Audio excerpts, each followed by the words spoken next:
Beggar Prince.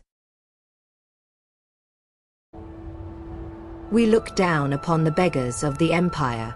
These lost souls are the poor and wretched of the land. Every city has its beggars. Most are so poor they have only the clothes on their backs. They eat the scraps the rest of us throw out. We toss them a coin so that we don't have to think too long about their plight. Imagine my surprise when I heard the tale of the Beggar Prince. I could not imagine what a prince of beggars would be. Here is the tale I heard. It takes place in the First Age, when the guards walked like men and Daedra stalking the wilderness with impunity. It is a time before they were all confined to oblivion. There once was a man named Weedle. Or maybe it was a woman. The story goes to great lengths to avoid declaring Weedle's gender. Weedle was the 13th child of a king in Valenwood. As such, Weedle was in no position to take the throne or even inherit much property or wealth. Weedle had left the palace to find independent fortune and glory.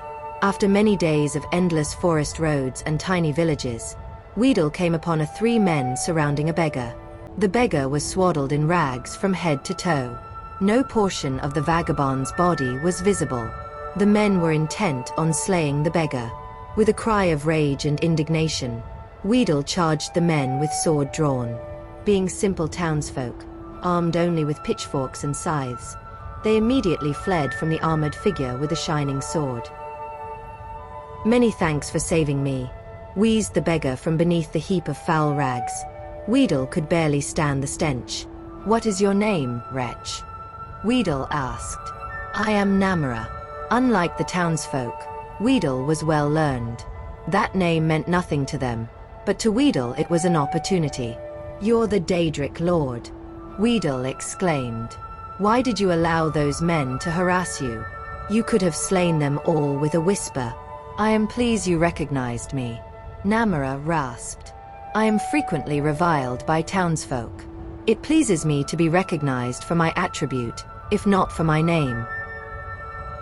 Weedle knew that Namara was the Daedric lord of all thing gross and repulsive. Diseases such as leprosy and gangrene were her domain. Where the others might have seen danger, Weedle saw opportunity. "Oh, great Namara, let me apprentice myself to you. I ask only that you grant me powers to make my fortune and forge a name for myself that will live through the ages." "Nay, I make my way alone in the world. I have no need for apprentice." Namara shambled off down the road. Weedle would not be put off. With a bound, Weedle was at Namara's heel, pressing the case for an apprenticeship. For 33 days and nights, Weedle kept up the debate. Namara said nothing, but Weedle's voice was ceaseless. Finally, on the 33rd day, Weedle was too hoarse to talk. Namara looked back on the suddenly silent figure. Weedle knelt in the mud at her feet, open hands raised in supplication. "It would seem you have completed your apprenticeship to me after all," Namara declared. "I shall grant your request." Weedle was overjoyed. "I grant you the power of disease. You may choose to be afflicted with any disease you choose, changing them at will, so long as it has visible symptoms. However, you must always bear at least one. I grant you the power of pity. You may evoke pity in anyone that sees you.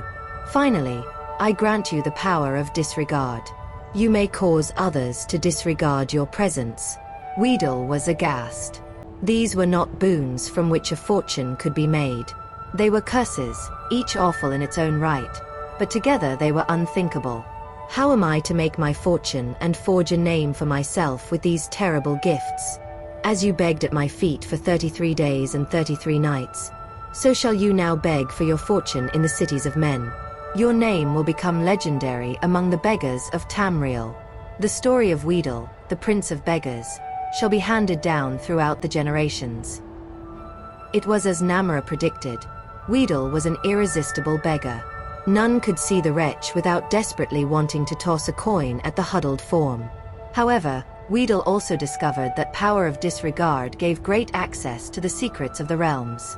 People unknowingly said important things where Weedle could hear them.